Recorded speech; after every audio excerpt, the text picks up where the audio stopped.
Hey there guys, Reckon here and welcome to yet another bonus episode. This is map 30 of PlayStation 1 Doom. This is Threshold Pain. And this is, final level of PS1 Doom. I think it's a pretty good level. It takes us a while because it's a kind of big level. And you may, you know, not know where to go most of the time. But that's a new enemy. If you are familiar with the regular Baron of Hell, then you probably know kind of what that is. That is the weaker version of the Baron of Hell called a Hell Knight. The only difference is... Now, I haven't done actual calculations on this, but I would assume that he does a little less damage, and he also takes less damage. Now, I don't know how much health a Hell Knight has, but I'll probably figure that out before I start the official Doom 2 playthrough. But I'm going to take an estimate and say he's either got 3/4 or half of the health of a Baron of Hell, because that would make sense to me. And also, we're running into... I believe we saw this in the last level, so this is also another Doom 2 enemy, called the Pain Elemental.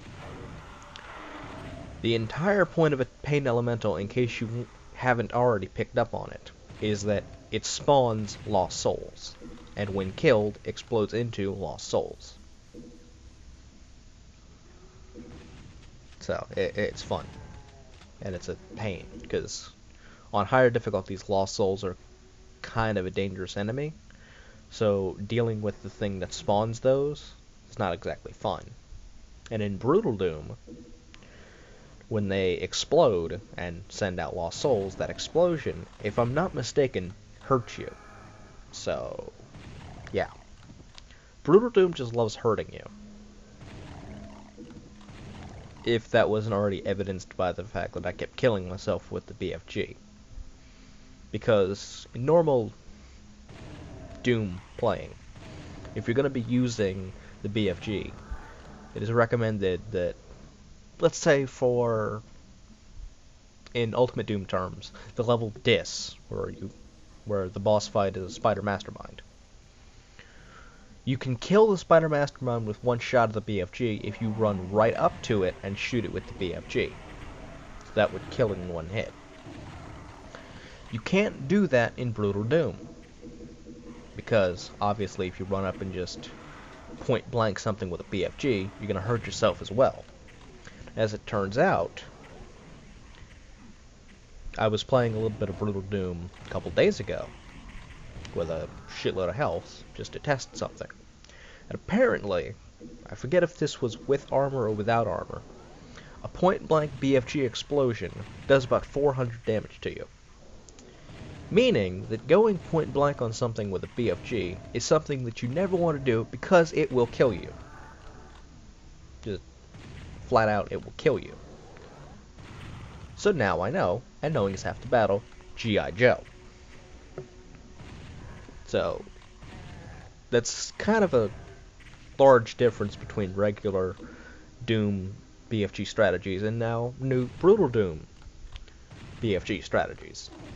In regular Doom, this is just a reiteration, in regular Doom, you want to run up against something and point blank with a BFG. In Brutal Doom, you can't do that unless you want to kill yourself. So, it's probably not best for like, oh, I'm going to kill this thing in one hit. I mean, the BFG is still going to do a lot of damage, and odds are it does more damage than regular Doom, so you can make up for it by keeping your distance. But still. I don't know why I ran back up here. I think at this point I didn't really remember what to do in the level, because it has been a while since I've played this version of Doom, at least at the time of recording this. Then I remembered to go back here.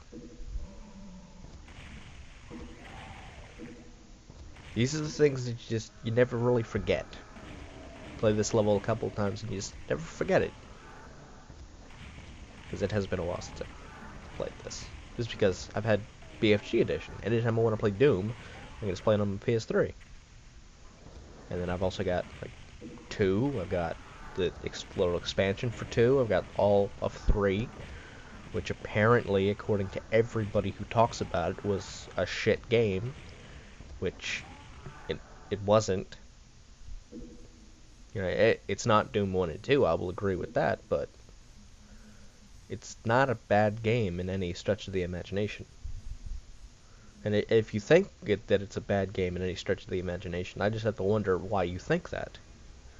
Because it isn't. It's just different. However, I must say that with the news of it being bought out by Bethesda, and they're working on the new Doom, and the fact that really none of the original Doom team is working on it, I don't know how to feel about it. Like, I'd like to hope that it'll be up to par with Doom 1 and 2, but I don't think that can be accomplished with none of the original team working on it. And in case you don't know what I'm talking about, like the original people that worked on it, like Carmack, like Romero, people like that don't work for it anymore. Because Carmack went to work at, Oculus Rift. Romero left the company long, long ago and made the greatest game ever, Daikatana. It is an expert FPS, design is law. And then there's a whole bunch of stuff. I mean, there was a whole controversy about Romero leaving id that was surrounded by Quake, which also was a good game, and you should play if you haven't played it already. Because, I mean, if you don't, then you're just dumb. Seriously. Nah, but in all seriousness. Doom 1, Doom 2, and Quake 1 are probably, I'd say, the best games that it has put out. I think I can safely say that. Quake 2 was not as good, but still moderately okay. Though some people say, oh, it's a horrible game. And they try to evidence it, and I don't really see what their evidence is, but that's fine. And then, like, Quake 3 was a fantastic multiplayer game, but I don't have friends to play it with, so I wouldn't really know that, but I know it's got potential. I know, or had. Well, it still has potential. Like, it's good.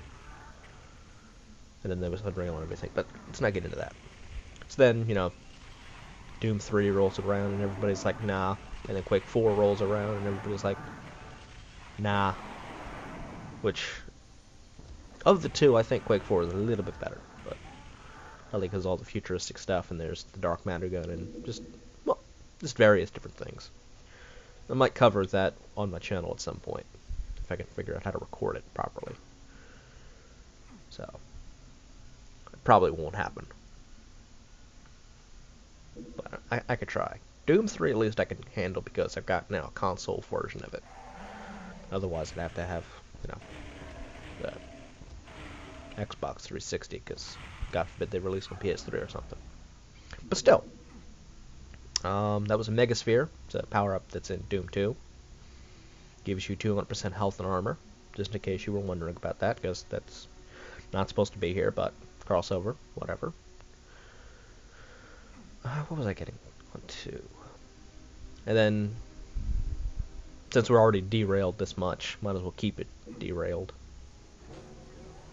And of course, after it gets bought out, then they put out Rage, which... Rage is not a bad game, though some people say it's god-awful. Because people like to say that things are god-awful for some reason. I don't know why. Just like they say Lightning Returns is god-awful, when it's not. Did you hear people like, oh, it's the worst game in the franchise? No, it's not. In my honest opinion, I think that just in terms of Final Fantasy 13, and I'm not too big on Final Fantasy, to be completely honest. Like, I haven't played 7. I have not played 7. Like, the only ones I've played I've played a little bit of 5. And I've beaten 13, 13-2, and Lightning Returns. And in my honest opinion, the 13 series got better with every game, leading up to Lightning Returns being the best of the three. In the opinions of other people, not going to name names, apparently Lightning Returns was the worst of the three, and I just can't see what their basis is for that, because the certain person that said it is also a tremendous idiot, but that's yeah. They are a tremendous idiot. It's been more or less confirmed multiple times, and they say that, oh yeah, Lightning Returns is the worst of the three. It was the final boss was so difficult that I didn't even bother to do it, and the more I go into this, the more you could probably figure out who it was, but they just like looked up a video of the ending and then put it in the ending. It was like, oh, the ending was awful. It didn't explain anything, when actually it did. And if you pay attention, then it. But then again, with this person, paying attention to something they don't really do, and that'll probably really clue you into who it is. But I don't really care. So that's Threshold of Pain, and next we have one final bonus level episode. So I'll see you then.